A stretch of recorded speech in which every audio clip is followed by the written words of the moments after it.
What's up, YouTube? And like all 15 of my subscribers, I think that's how much I got. I might have a little more.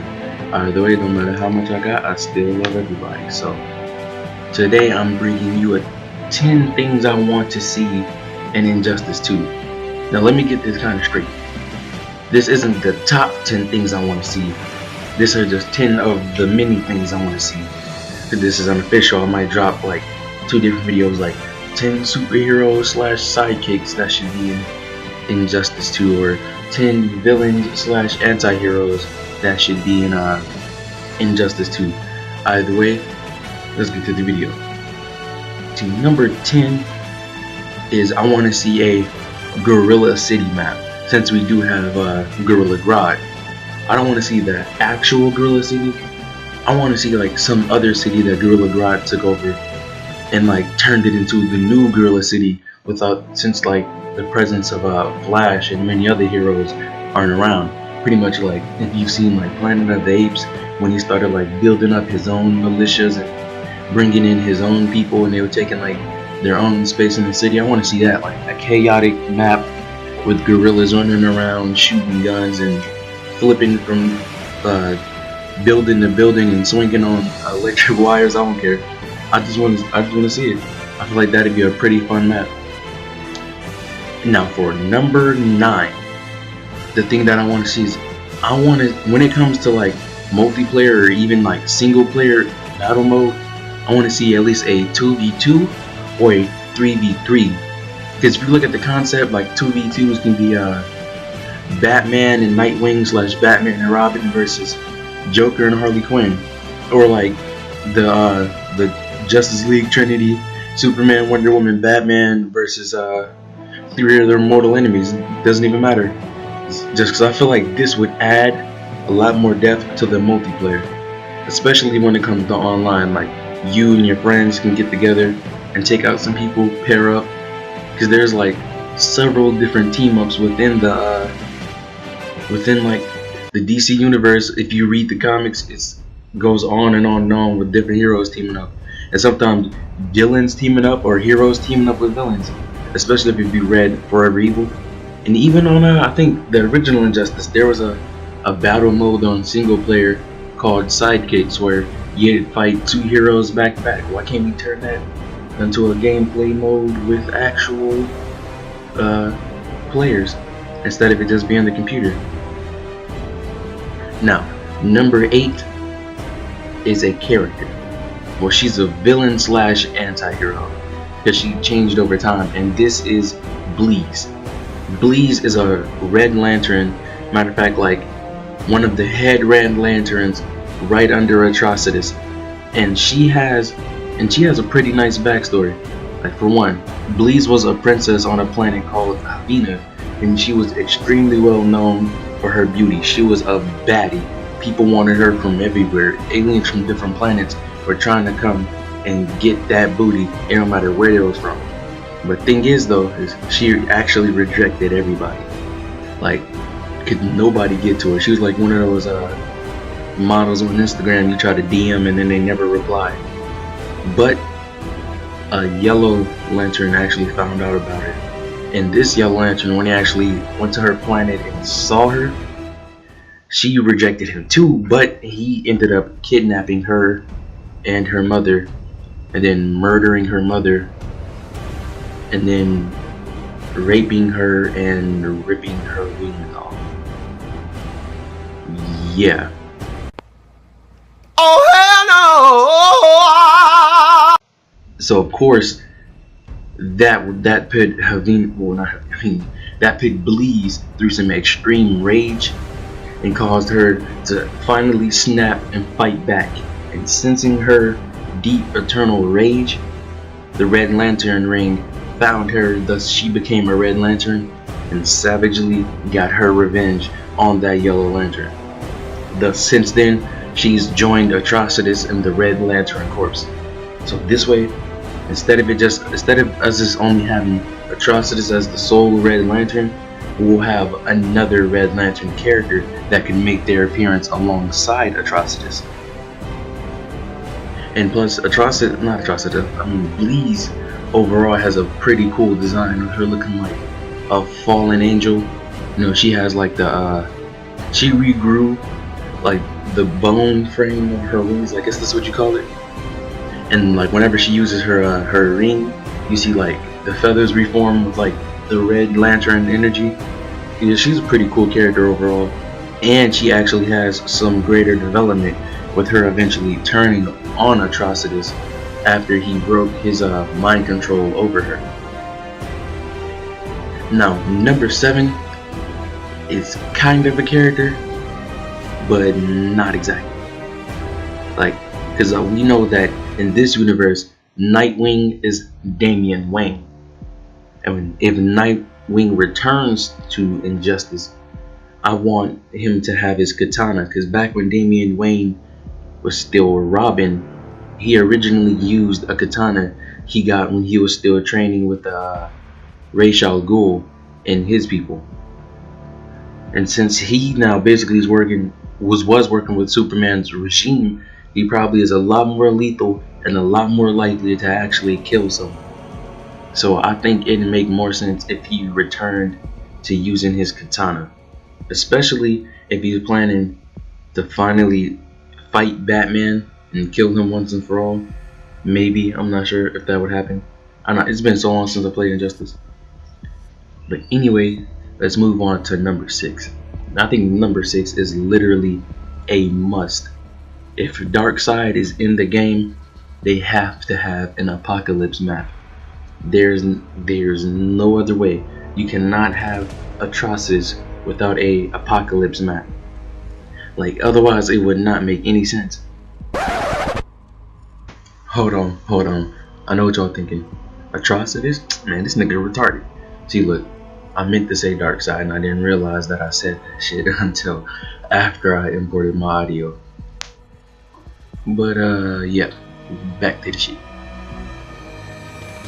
His Darkseid himself is an extremely important character, and his planet of Apocalypse is like well known. Like, you can't have Darkseid without Apocalypse. Now, number 5, we are going into one of my favorite villains of all time. This is the Reverse Flash. Hello, Barry. Thawne. I love what you've done with the place. Not the version you see on the TV series Flash Hunter Zolomon. I actually like the Eben Thane version of Reverse Flash a lot better in my personal opinion, because of his personality and his intelligence, though their inspirations still are very similar. And one of the reasons I like him so much is not only does he have powers and an extreme amount of intelligence, he applies both when like coming up with his plans and trying to deceive his enemies and take out the Flash. He doesn't just run in using his powers one time then try to come in with some evil scheme the second time. He himself applies both, and he is more than willing to die for his cause. Very well. If it means shattering your golden throne in history, linking your name forever to this city's darkest hour, then my life is a small price to pay. And one of the reasons I like him even more, and so much more than any other Flash villain, is the fact that his cause is not so simple as revenge or robbing a bank or just causing chaos. He wants to destroy the Flash, whether it means killing him or destroying his legacy, and he's willing to commit anything he has to reach that goal. And basically, seeing the Flash's fall from heroism under the regime of Superman would be pure bliss to the Reverse Flash, pretty much, and he would not want to see Flash have any chance of redemption. He'd rather come back and remind him every day of the mistakes he's made. Now he's ruined his own legacy and diminished any hope of the Flash ever coming back or returning to his former legacy. I just wanted to save her. Her hero. How noble. Oh wait, you didn't stop JFK from getting assassinated, or make sure Hitler stayed in art school. You saved your mommy. You missed her. and in a supreme act of selfishness, shattered history like a rank amateur. Turned the world into a living hell moments away from destruction. And I'm the villain? Now, as for number 4, since we have two of the most important pieces of it, I want to see in at least a reference of it.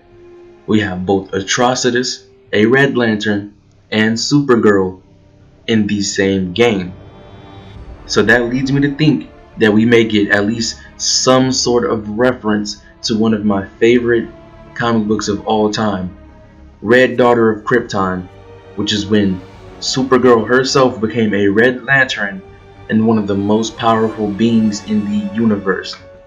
She was potentially on par or possibly even able to defeat Superman with not only her Kryptonian powers, but also the influence and increased strength of a Red Lantern ring. So yeah, I think it was the death of Superboy and a lot more going on, like a lot of frustration from being a superhero, that caused the Red Lantern ring to find her. But when she found it, well, when it found her, she became powerful as shit. She smacked Superman with, I think it was a yacht. I want to do that in the game. I want to smack Superman with a yacht. I hate Superman. Well, I don't really hate him, but I'm not the biggest fan of Superman. But I at least want to see some sort of reference to it, maybe in an alternate costume. But if it actually happens in the game, I'll be even happier. It would just be purely amazing to even simply see in alternate costume for, because even the costume of it was just amazing. And not only that, followed by the fact that everything she did as a Red Lantern was even cool. Even though it wasn't a whole lot, it was actually really cool to see like someone as powerful as her become even more powerful through like unexpected means.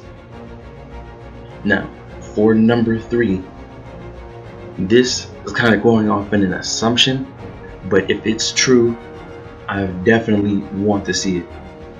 Okay, if Superman broke out of the imprisonment he was in and found Supergirl and recruited her to continue his regime, I actually want to see her relationship with Superman evolve, as in her basically being like one of his essential pieces. Supergirl can either turn against him, or when he's defeated, take his place and basically become like Empress of the planet. But that all depends on how the story goes. Especially if Superman does something that pisses off Supergirl and she ends up getting the Red Lantern ring and uses that to retaliate against him.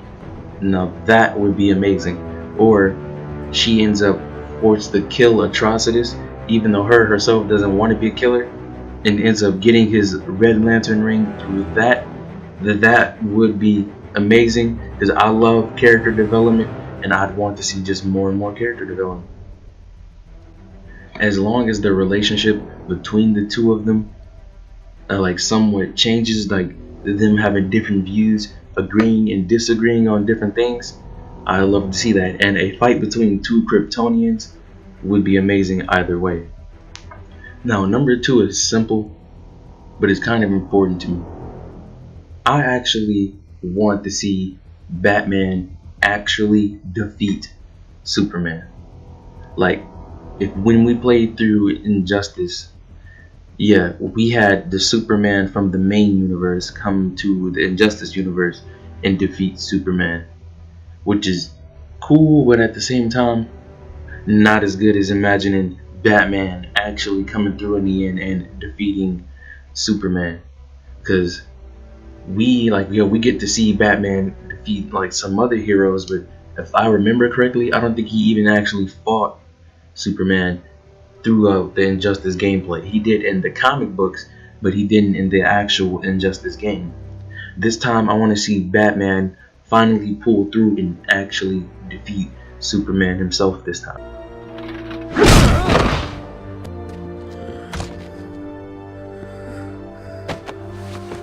But I didn't have to go easy on you. A different binding agent, a stronger mix. I want you to remember that. I wanted to remind you to stay out of my way. In all the years to come, in your most private moments, I want you to remember the one man who beat you. Now, as for number one is actually pretty simple too, now that I think about it. Number one, I literally just want to see alternate endings, like depending on what decisions you make. Like if you get the choice to spare a certain character, maybe you get this ending, or maybe if you lose here, this character dies, or some other situation changes. As long as it's not just you play through it and get the same ending each time, no matter what difficulty or what characters you won or lost with. Like, they don't have to do this for like every situation, but I want there to be some situations that at least allow you to make choices or have a cause and effect for everything you do within the game. Like how well you defeat a character, or if you just barely win, then maybe you won't have enough health to defeat the next character. That changes the storyline, because this game looks pretty interesting. They have both Atrocitus and Gorilla Grodd, so I'm expecting, well, my expectations are pretty high right now. And that concludes the 10 of the many things that I do want to see, but I believe I'll have a lot more coming.